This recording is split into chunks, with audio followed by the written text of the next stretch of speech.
Hey, I kind of like that dance you're doing today, Tim. It's a little robot-like. well, I was on my phone and it was like, throw down the phone and make some moves. That's what I did. How are you doing today, Tym Moss? I'm good. How are you, Wendy Stuart? I am fine. How is our audience? Welcome to If These Walls Could Talk.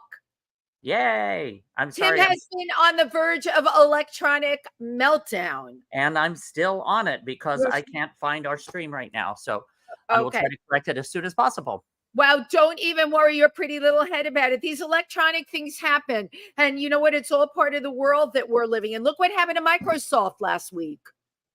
Uh-huh. Everything's right. They have much bigger fish to fry than you and I, Tym Moss. Uh-huh. So how are you? I'm great. I'm absolutely great because you know what? No matter what is going on in the universe, I will prevail. Yes, absolutely. Okay, I will find the good in just about anything that I possibly can. And yes, you do. And in creating that world, you know, it has been so tumultuous in like the last week and a half. The electronic thing, the Microsoft thing, all of a sudden Biden's running, he's not running. Then our vice president's running, and is she really going to run? Who's she going to run with? And it reached the point where I said to myself, girl, you can't control any of this. Right. Absolutely. Well, I went to a fabulous show called The Prom. Did you see the movie, Tim? Do you remember the movie The Prom? No, I haven't seen the play or the movie. I got to tell you, it's very fun, and the play was really great. I saw it at the Forestburg Playhouse in upstate New York, where I frequent on the weekend. And the cast was amazing. They were from all over the country. And there were, of course, some lead roles which they cast out of New York. Yay! Incredible. You can be on Broadway like 1 year and then performing up in the Catskills 2 years later. And if you're a performer, it's all good. You're happy to be working. Right. Incredibly talented cast, and the money that they raised, a portion of the tickets, of course, went to help my LGBTQ in Milford, Pennsylvania. TriVersity, wonderful. Yeah, it was really, really wonderful. And then, my God, here at Pangea, Penny Arcade had her mega birthday. Yeah, it was really, really wonderful. A lot of people from our show, of course, were there because they're friends with Penny. You know, a lot of East Village personalities. Yeah, personalities or village personalities, or just, you know what, Tim, people with personalities.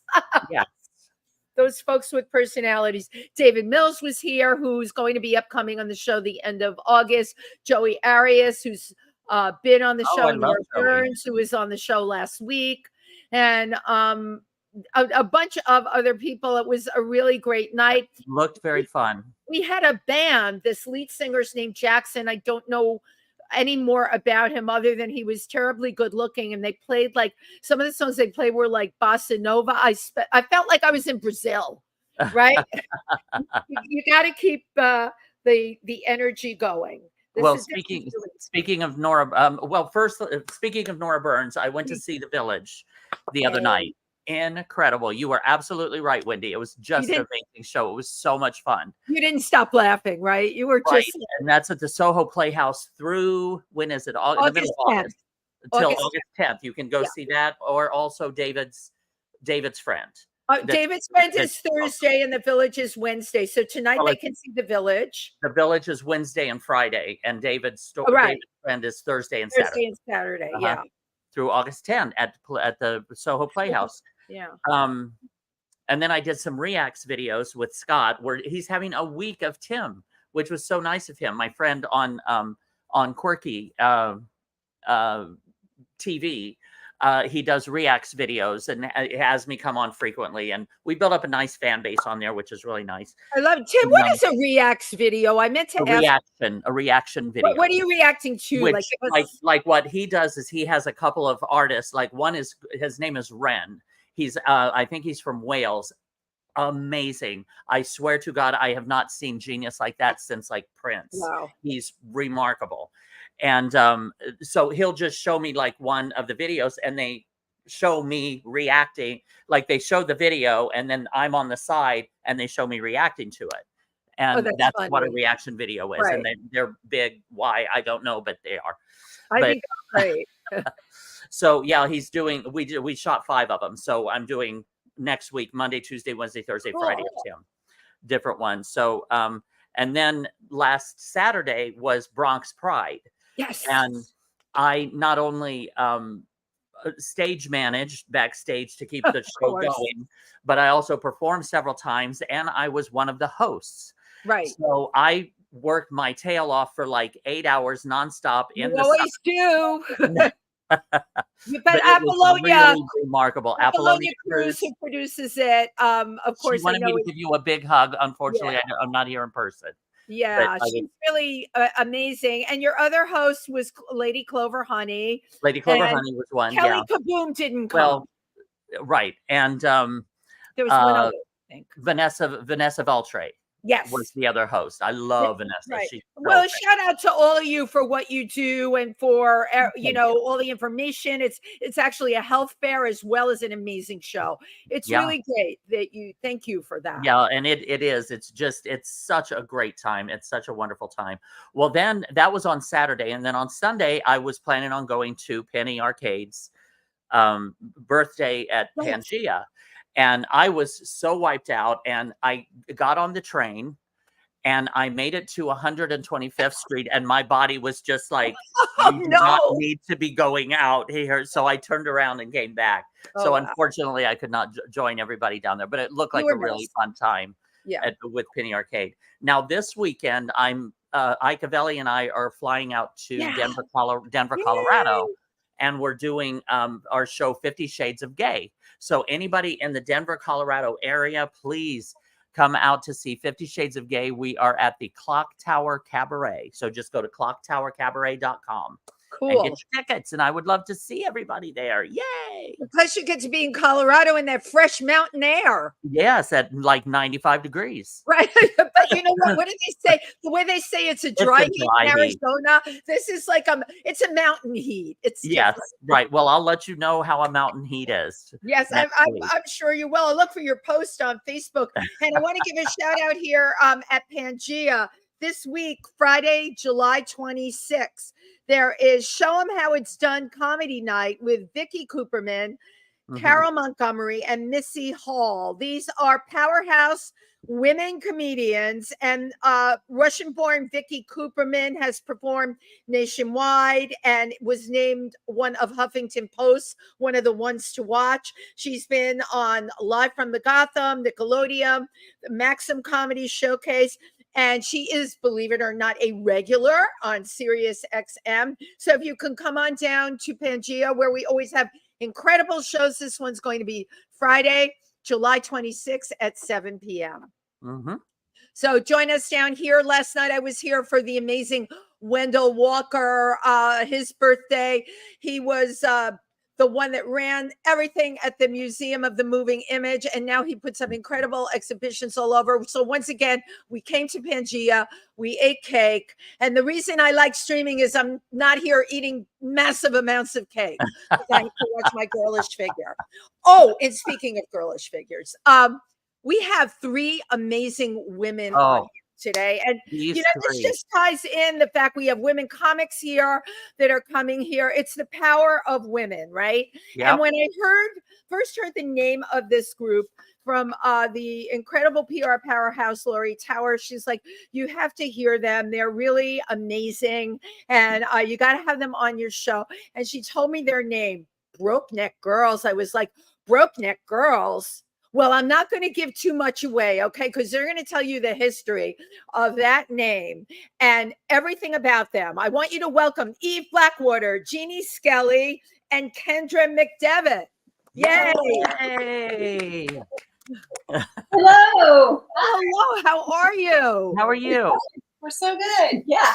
Excited to be here. Well, this is so great. We're so happy that we could get all 3 of you right on the show. Yes, right? Yeah, we fit all and you fit perfectly right in there. No, it's like so perfect. I need to put on my glasses. Yeah, look at how good you look in the frame. And my God, you ladies, you brought your instruments. You got it all going on. So you all make beautiful music together, as we'll find out later in the show. We have both a video and a little live performance. But let me and Tim start out by saying welcome. And how did the three of you connect? And I'm going to start. Well, don't you love a two-part question? That's the most obnoxious thing. The person who says, I have a two-part question. How did you all start, and where did the name Brokeneck come from? There you go. They're actually connected. We started right before the pandemic. It was just like, just me and Jeannie. We knew each other, but not very well. And we were at an open mic, and two people in a row sang songs where girls got their necks broken. In a row. In a row, yeah. Oh my God, back to back. It's a song. Back to back. And nobody seemed bothered. And we looked at each other. I don't remember who said it, if it was me or if it was Jeannie. You came up with it. I said, we should start a band called Brokeneck Girls. Oh my God. First of all, that's genius. Second of all, Eve, thank you for your perception that no one else was bothered. I have huge issue with that in general in the world, because you were expecting they would, first of all, 2 songs in a row, and then people aren't bothered. I mean, we've been desensitized. Thank you for being so sensitized that you went and formed a group. That's really amazing. And the rest is history. So, so the two of you started Brokeneck Girls, right? They did. We started, and then the pandemic happened, and so we did like a few things here and there, but it was just kind of too chaotic with lockdowns and somebody getting it, and so we just put that on pause, and then Kendra and I. Perfect. Oh, we met at a restaurant that we both worked at.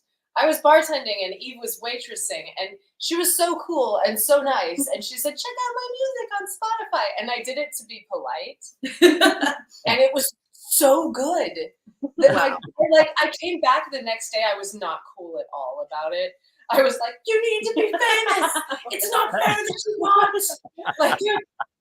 And then she invited me to come and jam with her, because I told her that I played the violin and sang. And I couldn't believe how much fun it was to play music together. It was kind of I love that. But I love how this all came about. It really was kismet, right? Well, just organically too. Yeah, right, Tim? Like you couldn't even plan it, and there you both were. Yeah. And the fact that you both play string instruments and have more than a similar sensibility, the universe was really working for you. It was kind of like meeting somebody who speaks the same language that you do. Right. We've been traveling the world for years. And the best part was the first gig that we had. We had never rehearsed it all together before it. It was just, I had barely met Jeannie. She said she didn't like banjo music. I never did like banjo music before. But Jeannie's banjo is quite convincing. And I'll just wow. I have gigs, then rehearsals. Yeah. Well, I have a couple questions. One is, so let's back up to this open mic. Mm-hmm. So you were waiting to go on. What did Jeannie? Did you have your banjo, and Eve? What were you gonna play? I had my guitar. I don't remember what I played. But I'm just saying, so you were going to get up and play something with your guitar. Yes. And Jeannie, what were you going to? I was doing my solo acoustic stuff with the guitar. With the guitar also. Yeah, I'd already played. I'm pretty sure about that. Oh, I see. And where was this? Well, it was in Brooklyn. I think it was. Okay, here in New York. Okay. Yeah. So out in Brooklyn. Okay, I love this. And you guys just happen to be at the same place and performing at the same time. Right, at this open mic. And was it all kinds of music, or like rock and country, and was it all kinds, or this it's a bit of everything? Tends to be a bit of everything. That was a bit of everything. The misogyny, it tends to be, well, actually, the misogyny tends to be everywhere. it is everywhere. These they're usually pretty male dominated, these mics and stuff. So it just kind of blows me away that there were 2 songs in a row about girls getting their neck broke. Like, Were they? Really? It was There are like so spousal abuse, or I think one was like a love did me wrong, and one was more of a revenge anger thing. oh my God. It was kind of funny because neck breaking is actually not how the women usually die in folk songs, so it was funny. Usually it's a combo of stabbing and drowning. Stabbing and drowning. Jesus Christ, Tim, you learn something every day on this show. Thank you, three, because you've enlightened us. I had no idea. So statistically, stabbing and what was it? Drowning. Drowning. Well, Was the in highest one. song. I'm not In sure folk how songs. it is in real life, but as far as the folks, if you were to believe the statistics of folk songs, it would seem that most girls die from a combination of stabbing, drowning, and just going for walks with young men who claim their intentions are pure. Yes. It's really hard to swim if you've been stabbed. It's hard to swim if you've just. That's a great point. Good point. Yeah. So now is there a actual musical genre? Murder ballads. It is murder ballads are Murder ballads. Okay. And it was the original form of like True crime. yeah, True crime, exactly. podcasts. Oh my God. Okay. I know, right? Most of these songs were based on a real event at some point, usually around like the 1600s. And the same way that people love to sit in front of the TV and watch horrible things happen to generally women. Unfortunately, like I don't know what it is. It is something that as a culture, Honestly, don't know what it is. No judgments. I watch them too. No, there is something very deeply cathartic, I think, about going over stories in your head where horrible things happen to other people in different times. That's an interesting point, right? As long as it's not you, right? Enough. For me, it's the appeal of true crime. For me, I'm a huge true crime head. I can't resist it. But the appeal for me is, and I imagine I'm just projecting on everybody else here. Just knowing that you are safe enough to be listening to it at a safe distance. And at such a safe distance that it's been turned into a form of entertainment, like storytelling or music. You feel safer, but you also feel a certain sense of ephemeral justice, because even if they got away with the murder, they're still singing the songs about it. So your name, the history kind of provides the justice. Yeah. Does that make sense? That totally makes sense. No, yes. I see what you mean. Now, question, because you're talking like murder ballads, is that a new genre, or is that like an older in folk music? These are from the beginning of time. Murder ballads. Wow. We actually I know way too much about song trivia. The oldest song ever written that is being currently played, Led Zeppelin had a song called something like Hangman or Gallows Pole. Gallows Pole. That was based on a song from like the 1400s in Russia. Oh my God. Yeah, and it traveled to Europe and then it came over here, but I never knew this. I had no idea. And tell me, because you're really good at this, Eve, you do have this trivia down. What was that particular song from the 1400s about? I actually am more familiar with the song from the 1400s than with the modern one. They're quite similar. Yeah, that one, it was about when warring tribes would capture, you would capture somebody and say, give me 100 pieces of silver or I'm gonna hang them. Yeah, the song it's basically about deep bribery, right? Yeah. Right. It really is. It's like, who can you bring who can bribe the hangman not to hang you? Wow. And it goes through all his friends and his family and eventually his sister. They never shy away with that kind of thing. That's a little off the mark because this is one of those few songs about a man getting killed, which doesn't really happen that often. Right. It's mostly women in these ballads. No, and is it mostly, again, like you said, misogynistic? In nature, yeah. It does seem most often that the man is so in love with this woman, and if I can't have you, nobody can. There's always an I couldn't help myself. I just couldn't help myself. She was so killable. She was so killable. She was so right. So weak, and she was just she was so innocent, and all of these things kind of equal killable. So I had to kill her. She was so innocent. I loved her so much. I needed to possess her completely. Wow. I loved her so much. I had to kill her horribly.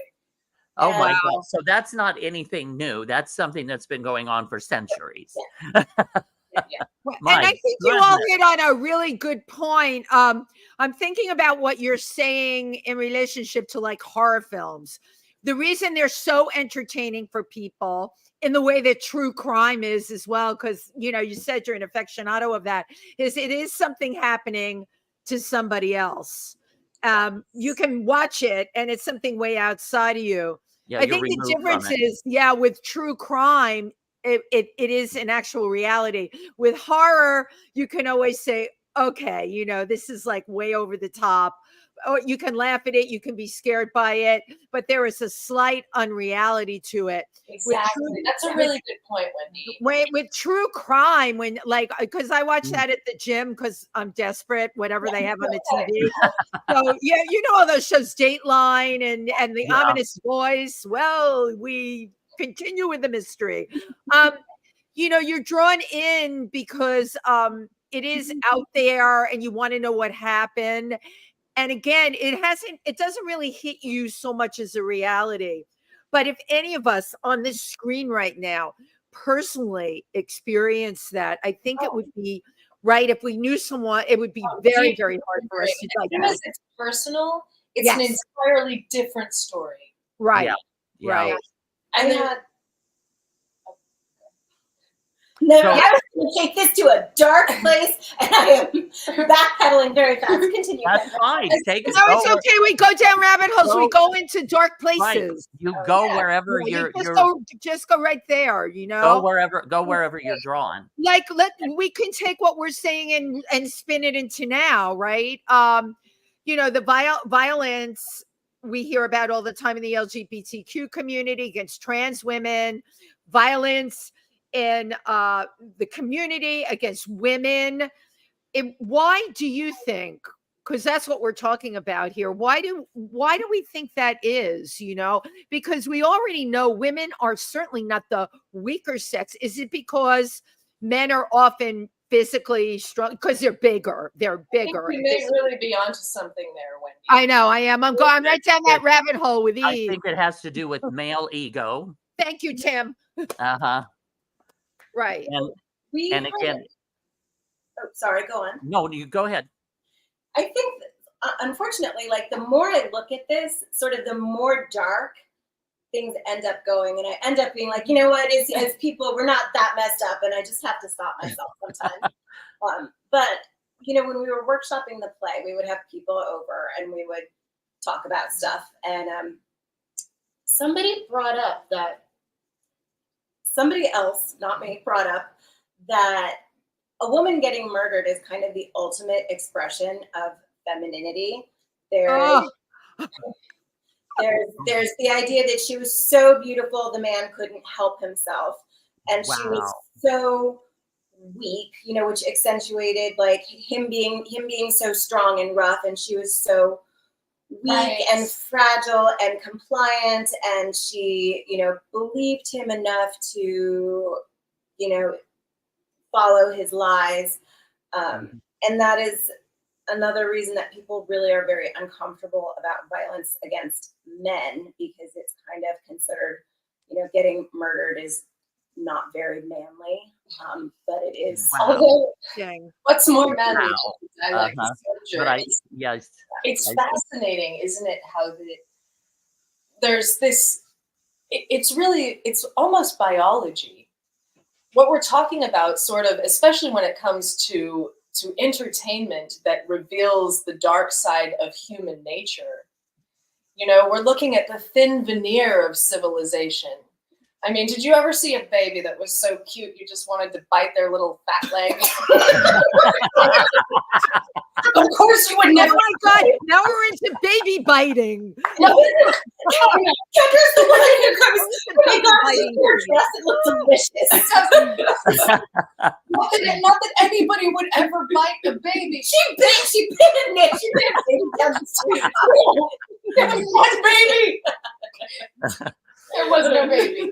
But I think socially, I think maybe like socially, because it's been a patriarchal society for so many centuries, that I think it has to do with the man hunting, woman nesting mentality. Do you think? Definitely. Mm-hmm. It's very primal. It's primal, right? And I actually think that the delivery of stories like that through music, even if the music is funny or entertaining, there is a degree of reverence that comes with approaching that subject through art. Mm-hmm. Mm-hmm. I think being aware of these stories that we're passing on is really important. Like a friend of mine wanted us to do a murder ballad, and it was a woman, and she thought it was the most beautiful murder ballad ever, and she thought it would be so much fun for us to play it with her. But this song is actually a really horrible song about a man who his girlfriend or his wife is cheating on him, and he bought her a house. He bought her a house, and she cheated on him. How dare she? He saw her, and he just shot her dead and buried her in the yard. And next to the house that he bought her. How could she? And the song is really popular, and you hear it, and people are like, "Oh man, yeah, what an ungrateful woman!" He worked fingers to the bone for her, right? And then it's like, then you actually look at it through the other set of eyes, and it's like, you don't get to kill her. Exactly.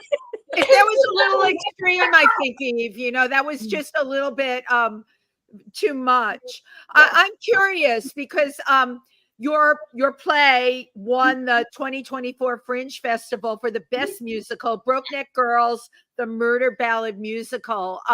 What kind of feedback did you get from the women in your audience? Honestly, I feel like we were funnier than we had any right to be. Most of the feedback was enthusiastically positive. Women certainly enjoyed the show better than men did. Like, I feel like with our friends and stuff, we got much better feedback from women who saw it. Mm-hmm. Wow. We get so much good feedback, though, and the funny thing was somehow we know a lot of right-wing people.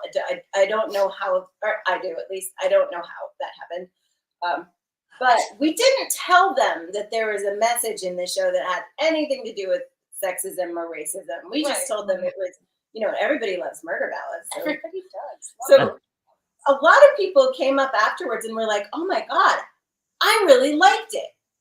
I didn't have a problem with anything in your show." Right. So I was really happy about that even though we delivered a very strong message, it was disguised as humor, and people were able to hear it and receive it, and the feedback was very positive. Right. That's great. And that's also a very fine line to walk.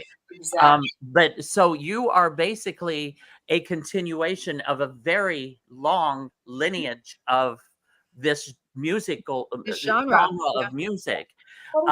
Now we do have a video that I would like to take a look at. Let's take a look.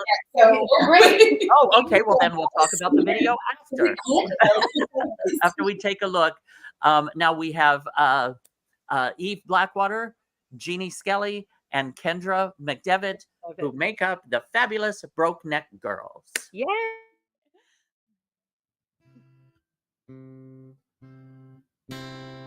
I had a girl in Knoxville, a town we all know well, and every Sunday evening in her home I'd dwell.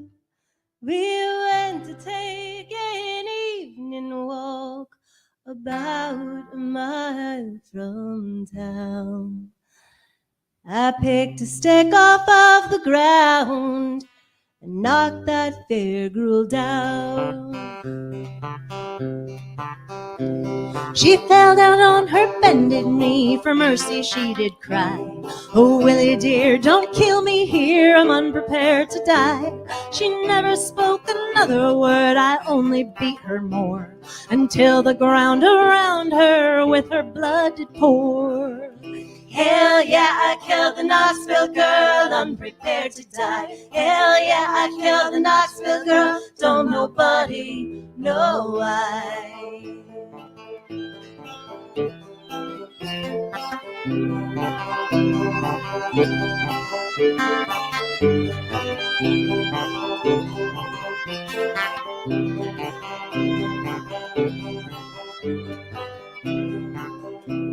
I took her by her golden curls and dragged her round and round, thrown her in the river that flows through Knoxville town. Go down, you Knoxville girl with dark and rolling eyes. Go down, you Knoxville girl, you'll never be my bride. Hell yeah, I killed the Knoxville girl, unprepared to die. Hell yeah, I killed the Knoxville girl, don't nobody know why. I headed back to Knoxville round about daylight.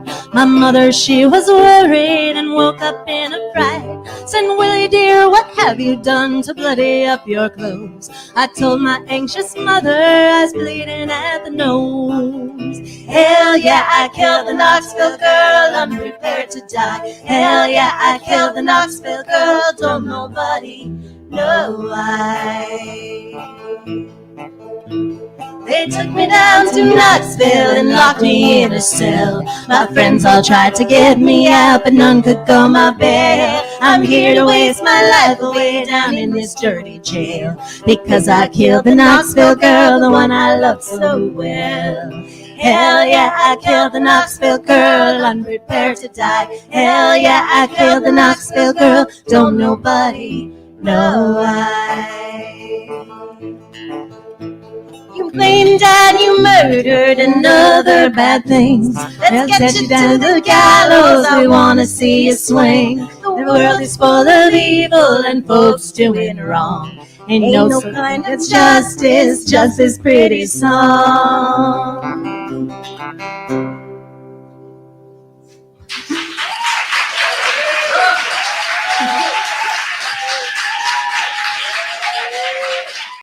Oh man! Wow, That's from years ago. That is a very old video. We do that song so much better. We are much better. Oh, I thought it was but great. you know what? Oh my That God. song was really. I looked through everything, Wow. and Lori pulled this for me, and I'll tell you why.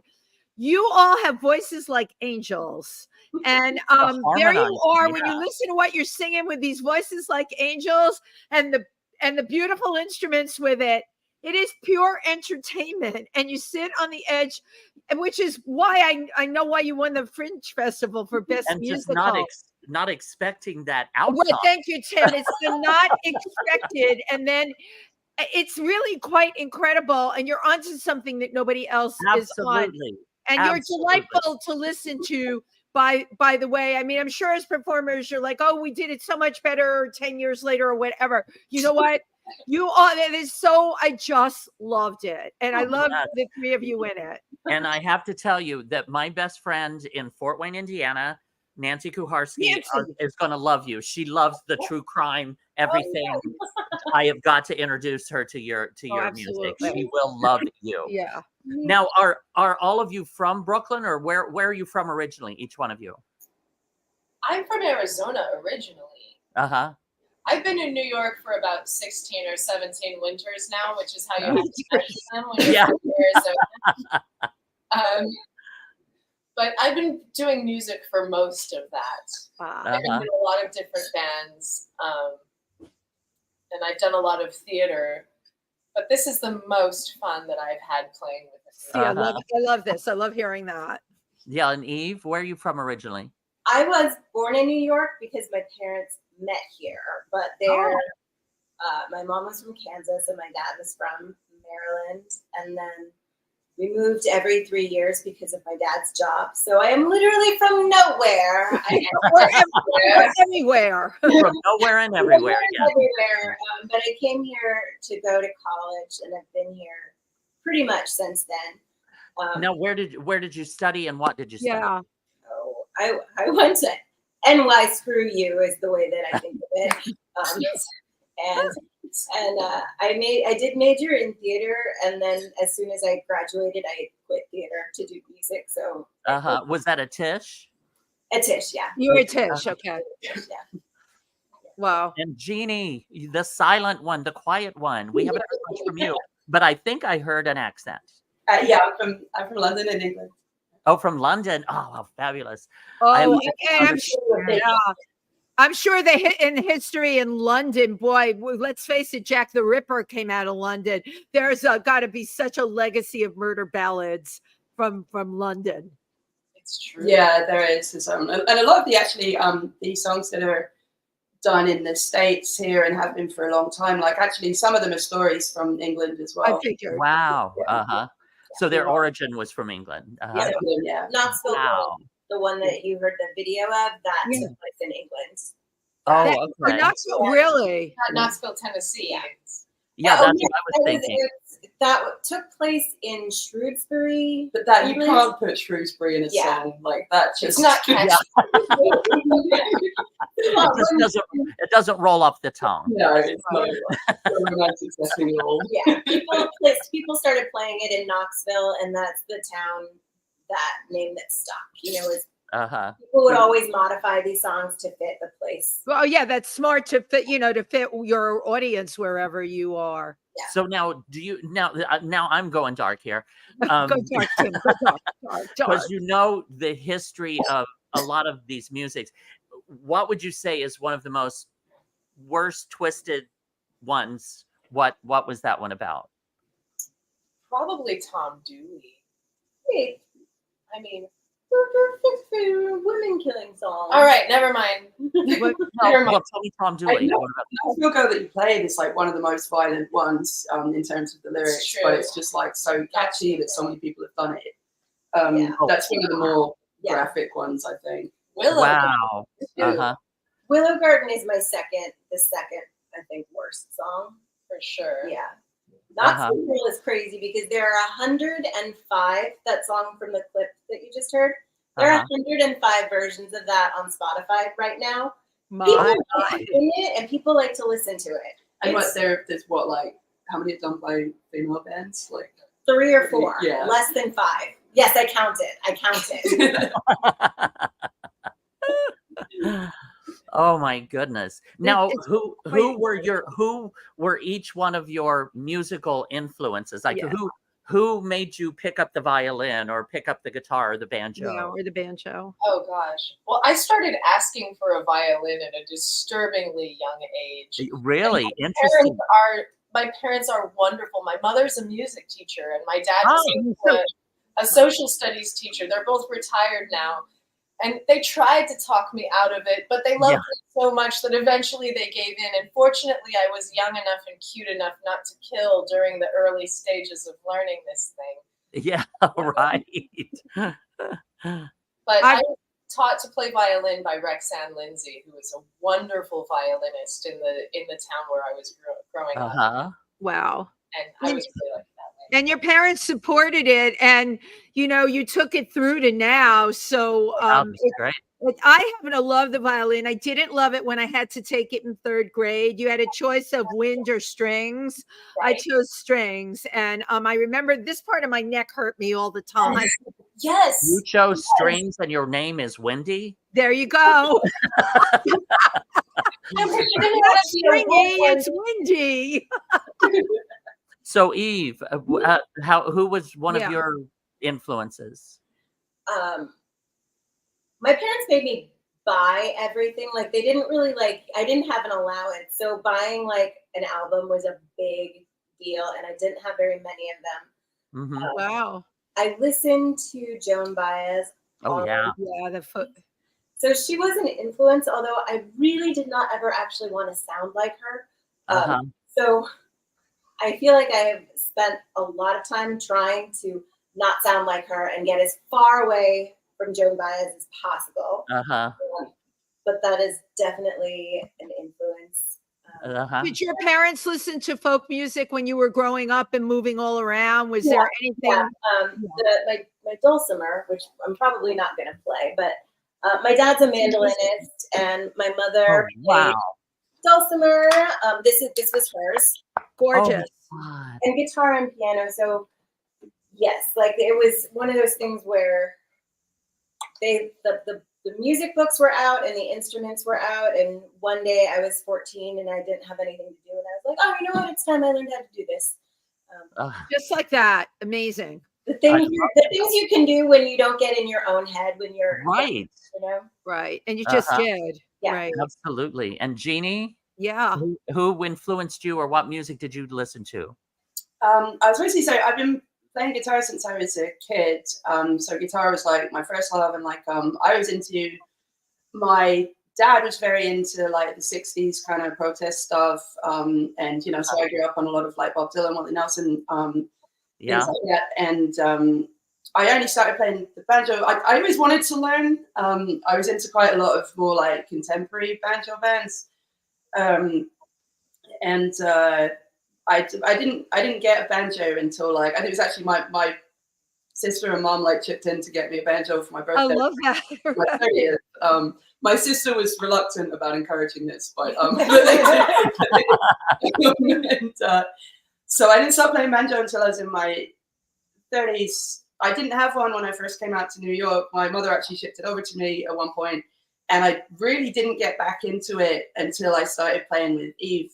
Because it was like, this will bring like an interesting sound to what we're doing. So I've really only been working hard at it for like a few years.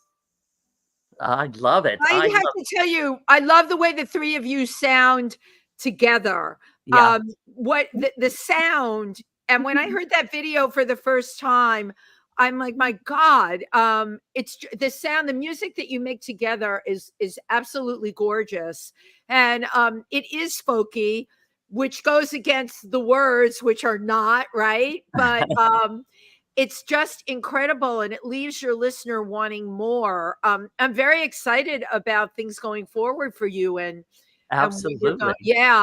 And playing around town. I mean, I want to hear Brokeneck Girls' name everywhere. But now, Brokeneck Girls. Now I see that you each you have your instruments out. Would you mind playing us a song? Let's jam a little. I would love that. So we have a lot of up-tempo songs, but since we've been talking about, we're going to do Will. Since we've been talking about the horrible ones, this is a slower, horrible. Slower, horrible song. Slow and horrible. Okay. Let's go for that. Slow and horrible. Right, you have murder. There's stabbing. There's poisoning. There's poisoning. There's poisoning. Yeah, we didn't have poisoning yet on the show today, Tim.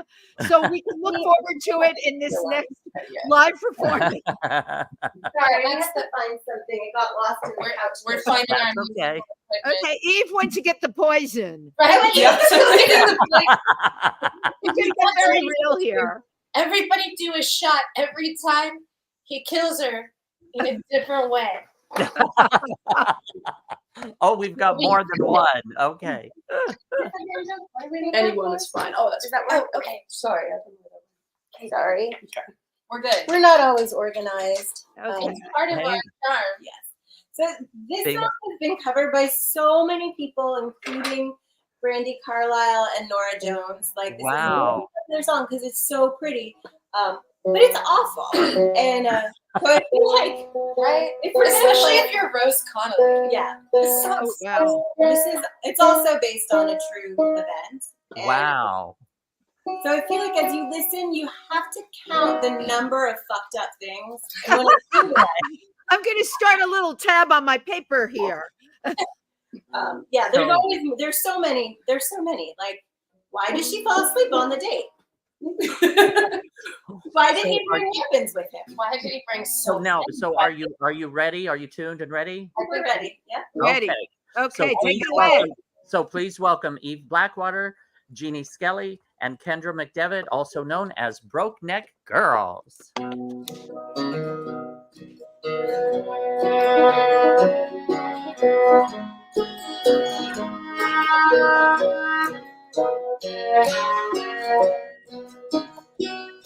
Down in the willow garden, where me and my love did meet.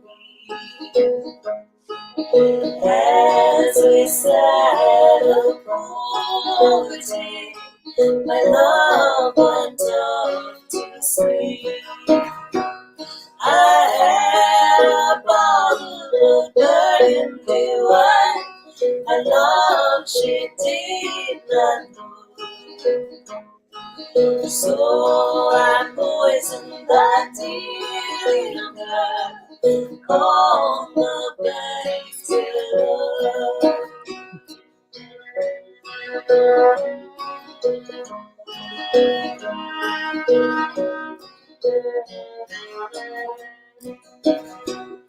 I drew a saber through the heart. It was a bloody night. I threw her in the river, which was a dreadful sight. My father often had told me that money would set me free. If I should murder that dear little girl whose name was Rosalie.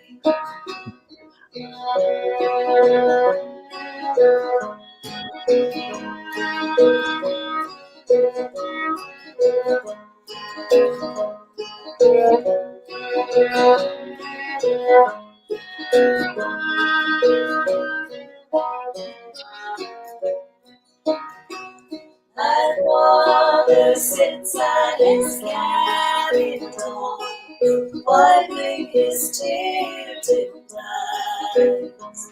For his only son soon shall walk to yonder scaffold high. My race is round beneath the sun, the scaffold that waits for me. For I did murder that dear little girl whose name was Rosalie.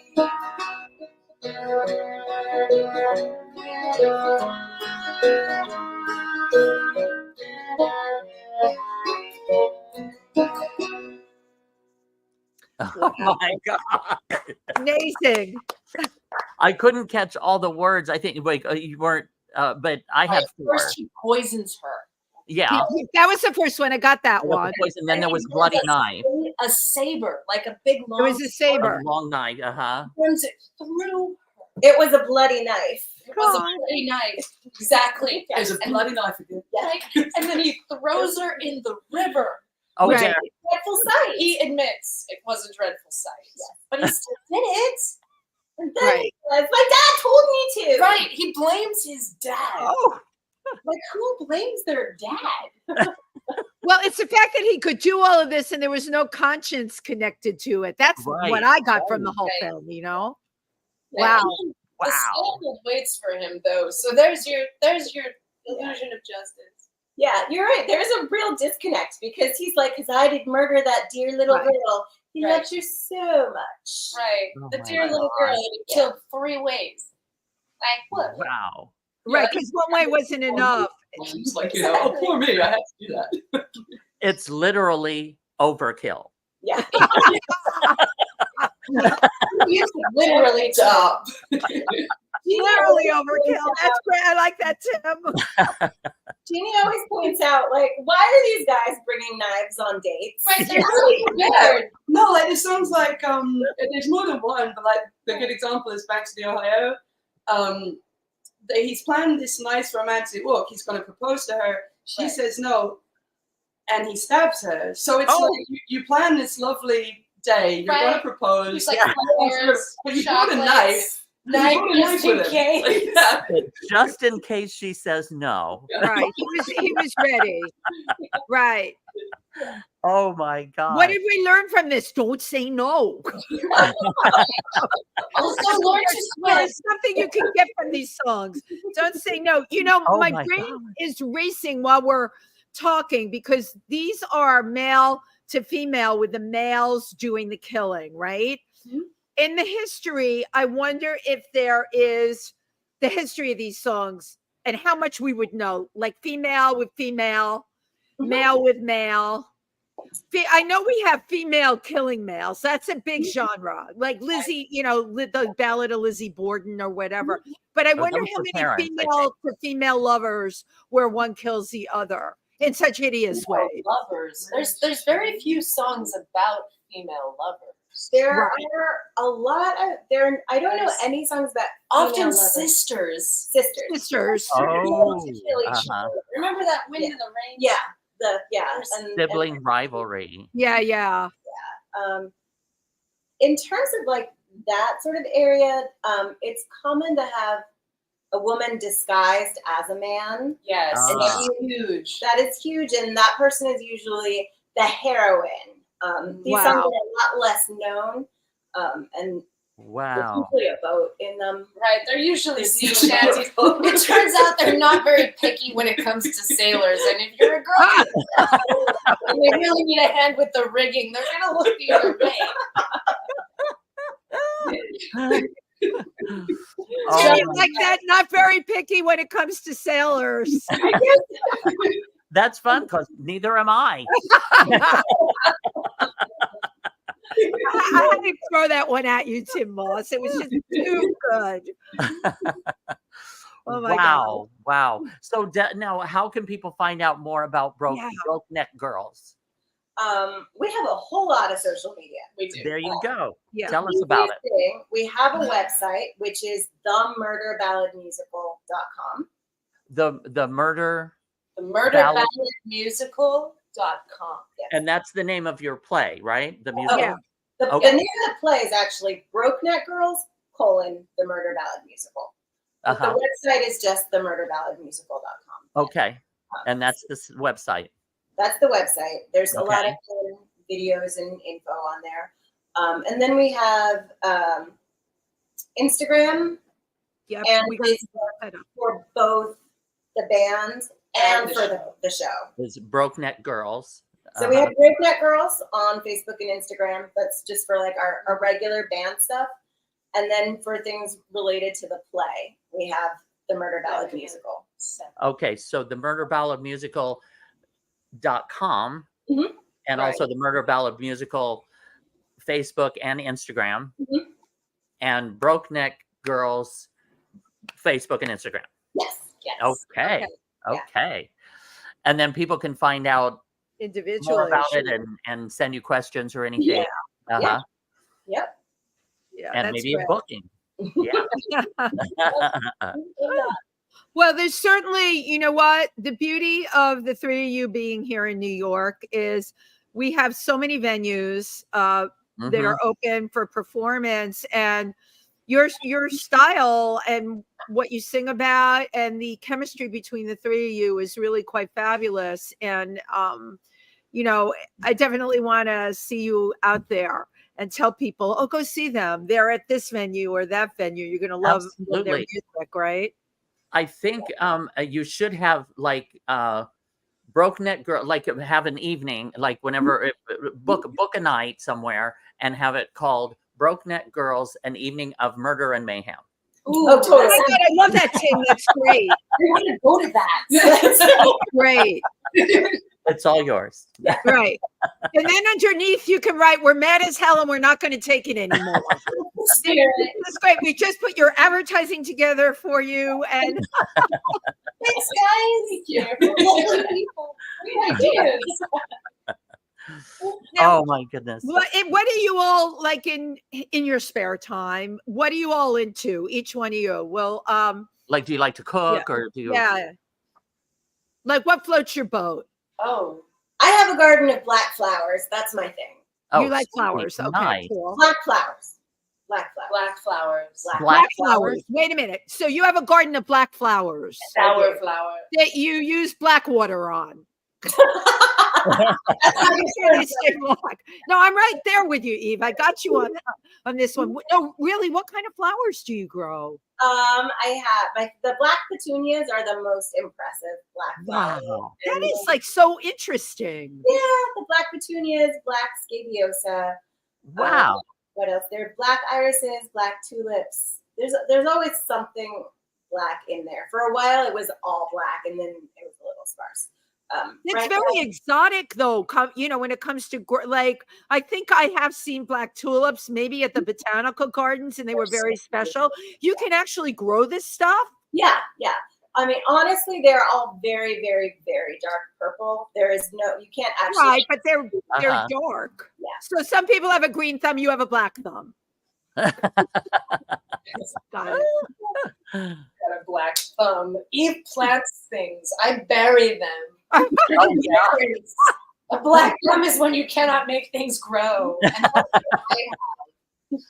Eve makes beautiful flowers. You can make beautiful flowers, if you have a garden, and that really is a talent. Mm-hmm. I'm kind of like you. Killing them is my talent.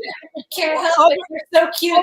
Water. I could do this song about drowning, poisoning with too much plant food. Maybe I'll have my own ballad about killing plants. I was house sitting for a friend once, and I didn't even know that half of their plants were plastic.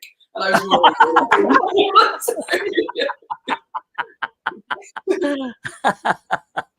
there's something to be said for plastic, something to be said for it doesn't absorb water very well. Right. That's really funny. Oh my God, ladies, this has been so fascinating. I love that we had all three of you together, and of course, a special shout out to Lori Towers today.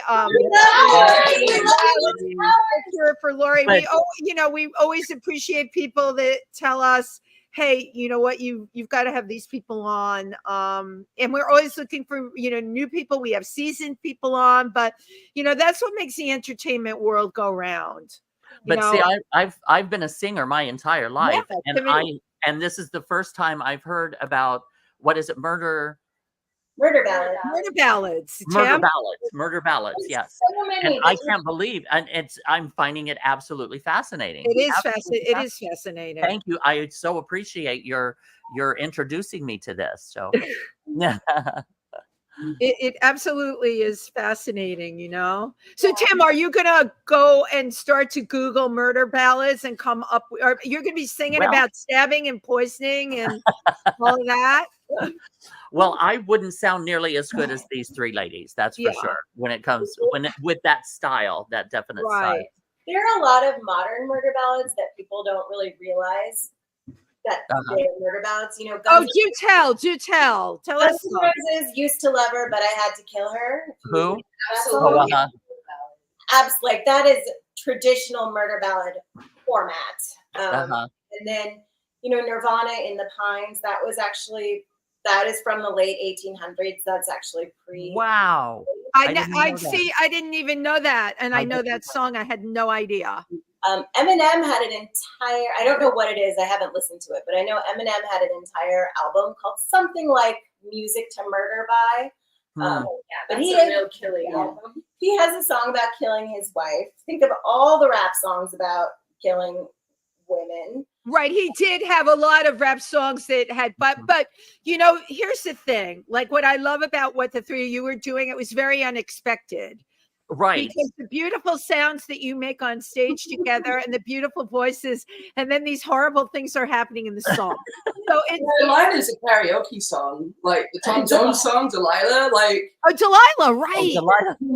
Your mom's friends will belt that out at karaoke, and it's like, that song is horrible. You know what? Now I'm going to go home and play it. And the night the lights went out in Georgia. Yes. Wait, so what's that about? I didn't know that. Yeah. Vicki Lawrence. Yeah. Yeah, I know that. But what is that's also a murder ballad? That's a revenge for sleeping around. Yeah. Okay. If I remember correctly. I've listened to that song. I never really went so far as to listen to the meaning of those words. There you go.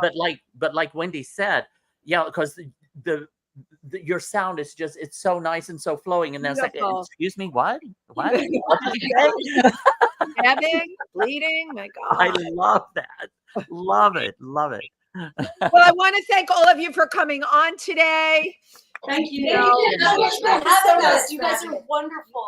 Well, you guys are wonderful too. Absolutely. And thank you to our audience who tuned in today. And please, y'all, just hang out a little bit after, because we take the professional picture at the end of the show. Yeah, don't hang up. Wait for the credits. Yeah, just wait for us to come back on. To everybody who tuned in today, thank you so much for being here with us. We'll be back next week. Have a great rest of week. Bye-bye.